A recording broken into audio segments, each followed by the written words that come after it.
오늘은 정든 그린델발트를 떠나 인터라켄으로 가는 날입니다. 숙소 발코니에서 이 풍경을 보고 있으면 스위스에서 살고 싶은 마음이 정말 한가득이에요. 저는 스위스를 정말 좋아해서 벌써 스위스만 4번째에 왔는데요. 예전에 진심으로 스위스로 이민 갈까 알아본 적도 있었어요. 왜냐면 제가 하는 일이 재택으로도 충분히 가능한 일이고 급여도 나쁘지 않아서 어딜 가든 잘 살 자신이 있었거든요. 하지만 이런저런 고민 끝에 한국을 떠나지 않겠다고 생각했어요. 오늘은 제가 스위스 대신 한국에 살기로 결심한 이유에 대해 얘기해보고자 합니다. 저는 이제 체크아웃하고 나가는 길입니다. 안녕 그린델발트. 저는 지금 그린델발트 역에 와있고 인터라켄 오스트역을 가려고 합니다. 참고로 그린델발트 역에서는 이 더비 호텔이 제일 가까워요. 완전 코앞에 있어서 이동거리 싫어하시는 분들은 이 호텔이 제일 적합할 것 같아요. 일단 제가 스위스에서 살고 싶었던 이유에 대해 먼저 말해볼게요. 스위스의 가장 큰 장점은 다들 아시다시피 엄청난 자연환경이죠. 처음 스위스 왔을 때 제가 느낀 생각은 이 광경이 진짜 실화인가? 이거 신기루 아니고 진짜 맞나? 였거든요. 우리나라도 예쁜 산이 많지만 여기는 정말 어나더 클래스라고 해야 하나? 산 위에 옹기종기 있는 샬레들도 얼마나 예쁜지 그냥 보는 곳마다 감탄이 절로 나와요. 한국에서 직장 생활을 하면서 받은 스트레스가 한 번에 씻겨내리는 그런 느낌이에요. 그리고 한국만큼이나 치안이 좋다는 장점도 있어요. 사실 한국처럼 밤늦게 혼자 돌아다닐 수 있는 곳이 전 세계에 많이 없잖아요. 혼자서도 씩씩하게 잘 다닐 수 있는 곳이더라고요. 인터라켄역에 도착했습니다. 짐을 코인로커에 넣고 갈게요.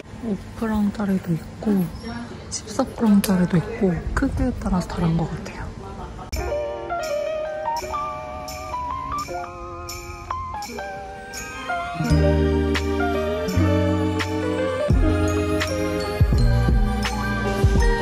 여세점.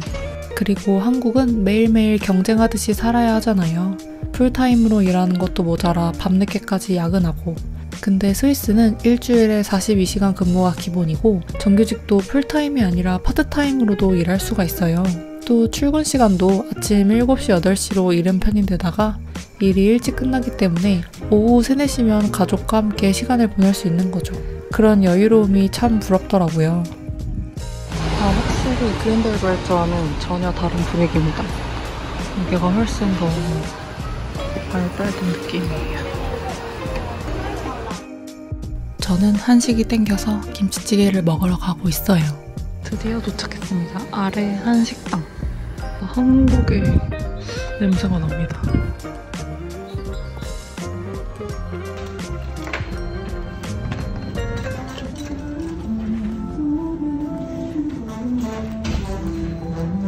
Hello. Hello. May I sit? Yeah, of course. Yeah. yeah. 그렇지만 스위스에도 단점이 있는 게 우선 물가가 어마어마하게 비싸요. 스위스 마트편을 보시면 아시겠지만 마트 물가는 한국이랑 비슷하거든요. 근데 인건비가 추가되면 정말 뭐든 미친듯이 비싸집니다. 김치찌개 한 그릇이 35,000원이라니 말 다 했죠. 그냥 평범한 파스타 한 그릇도 3, 4만 원이 기본입니다. 여기선 외식은 정말 가끔 할 수 있는 사치제가 분명합니다. 도대체 얼마만에 한식인지 너무 기대되는데요? 먹어보겠습니다. 내용물 굉장히 알차네요. 김치가 되게 매워요. 제가 매운 거 잘 먹었는데도 되게 매운 편인 것 같아요. 맛있는데? 외국 오면 왜 이렇게 한식이 땡기는지 모르겠어요. 오랜만에 김치찌개에 정말 눈이 돌아가 버렸어요. 고맙습니다. 네, 감사합니다. 네. 사장님이 한국분이라 한국말로 소통했는데 어찌나 기분이 좋았는지 사장님이 과자도 주셨습니다. 저는 지금 한식당에서 나와서 이렇게 강을 따라서 아까 왔던 인터라켄 오스트역으로 가고 있습니다. 사랑의 불시착 촬영 장소인 이젤발트에 가보려고요. 엄청 평화로워 보여요. 와, 진짜 아름답다.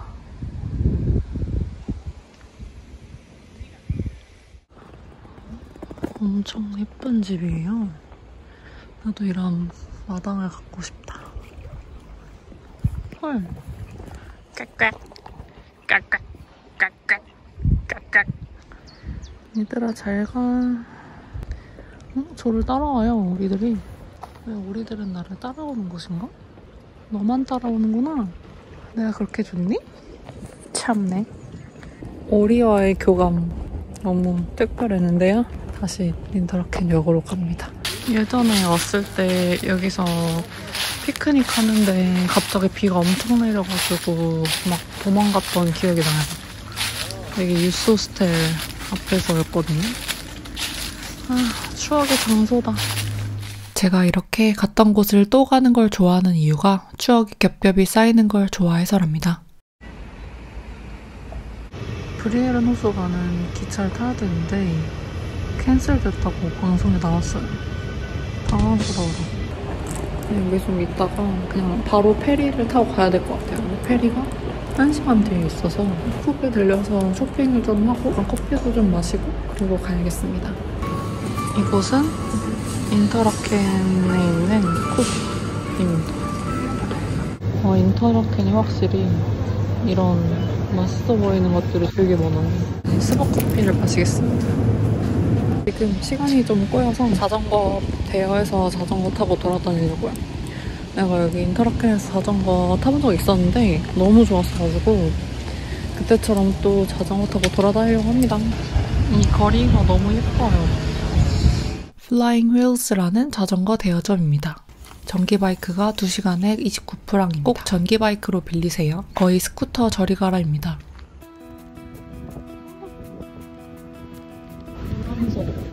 저게 이젤발트 쪽 갔다가 찍고 돌아오는 페리예요. 처음에는 열차 타려다가 놓쳐서 대신 저거 타려고 했던 건데 시간이 꼬여버려서 자전거 타고 직접 갑니다. 스위스 사람들은 이렇게 자연을 즐기는 시간을 중요하게 생각하더라고요. 저 멀리 호수가 보입니다. 이게 바로 브리엔츠 호수. 여러분 아시겠지만 인터라켄은 2가지의 레이크에 껴있다는 의미인데 이렇게 한쪽은 브리엔츠 호수가 있고 반대편은 튼 호수가 있습니다. 호수가 정말 넓고 아름다워요. 대부분 유럽 배낭여행 하는 분들은 스위스 인터라켄에 머물면서 융프라우를 다녀오지만 저는 추운 것을 별로 안 좋아해서 늘 호수 위주로 구경한답니다. 꼭 남들이 하는 걸 따라할 필요는 없으니까요. 가다가 진짜 너무 예쁜 스팟을 찾았어요. 이젤발트까지는 왕복 2시간은 잡아야 해서 너무 멀다 싶으신 분들은 여기까지는 꼭 와보세요. 캠핑장 조금 전에 있어요. 아 진짜 멋있어요. 허벅지 터질 것 같아. 드디어 이젤발트에 왔습니다. 아 진짜 너무 힘들어. 진짜 엄청 오르막길에 왔어요. 너무 목마른데 물이 없어가지고 물을 못 마시고 있는데요. 이젤발트에 왔습니다. 와 진짜 그림 같아요. 저기서 담소를 나누고 있는 주민분 너무 부러운데요.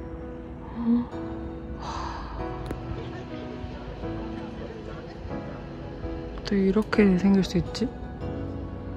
페리도 보이고요. 미쳤다. 사랑의 불식점 촬영지입니다. 이렇게 사람이네? 이 사람들 다 들어가본 건가? 제2의 정말 도망가. 한국 사람들 봤나? 저렇게 줄 서서 찍을 일이야? 대단하고. 바로 옆에 작은 상점이 있어서 물을 샀어요. 물 마셨고 이제 또 엄청난 오르막길을 올라가야 됩니다. 아 생각하니까 조금 두렵네요.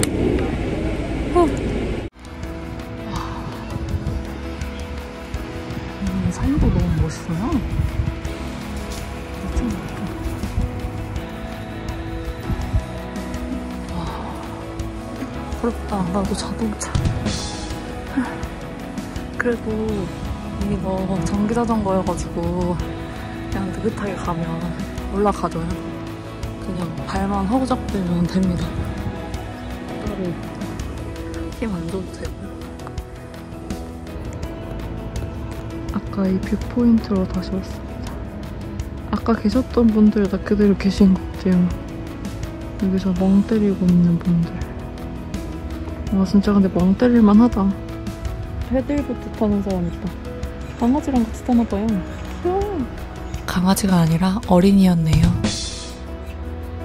바로 딱 5시에 반납하고 지금 여권 돌려받았습니다. 바이크 빌릴 때 여권을 제출해야 돼요. 도망갈까봐 그런가 봐요. 이제 오스트역으로 다시 가가지고 짐을 찾고 숙소 아델보덴으로 이동하겠습니다.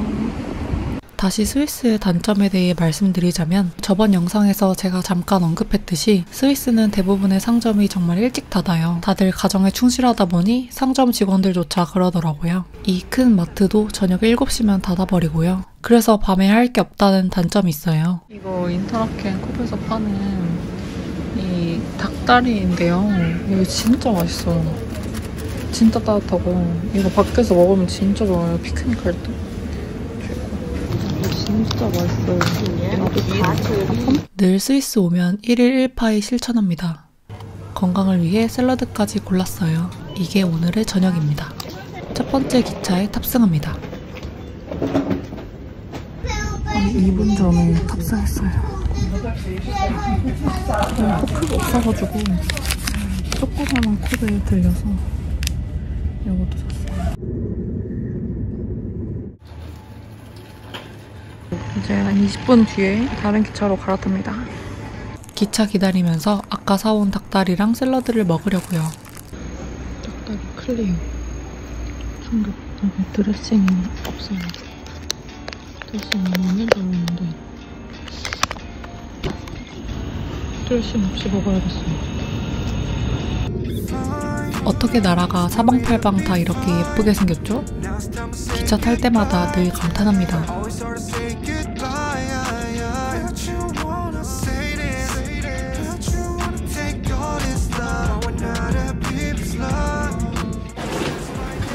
에 도착했습니다.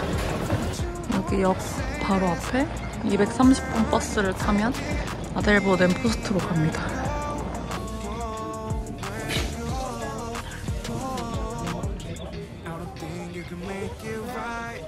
귀여운 애기가 있어요.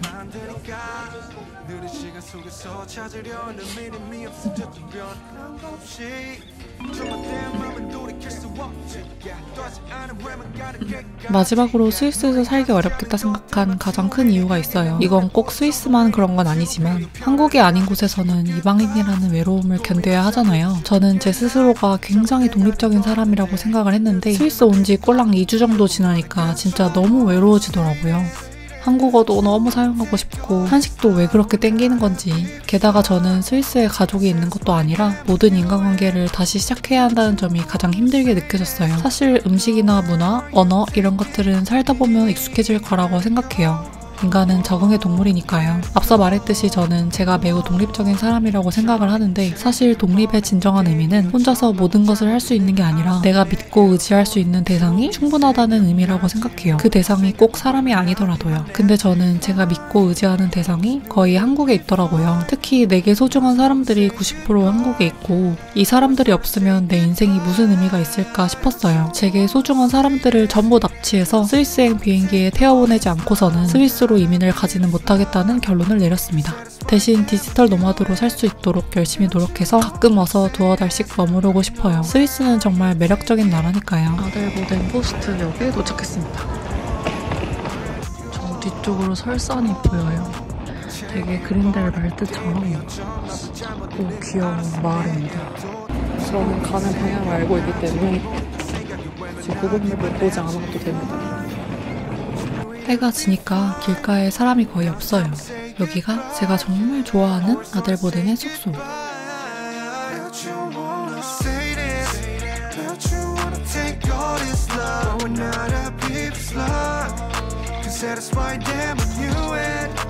Felt you wanna say this.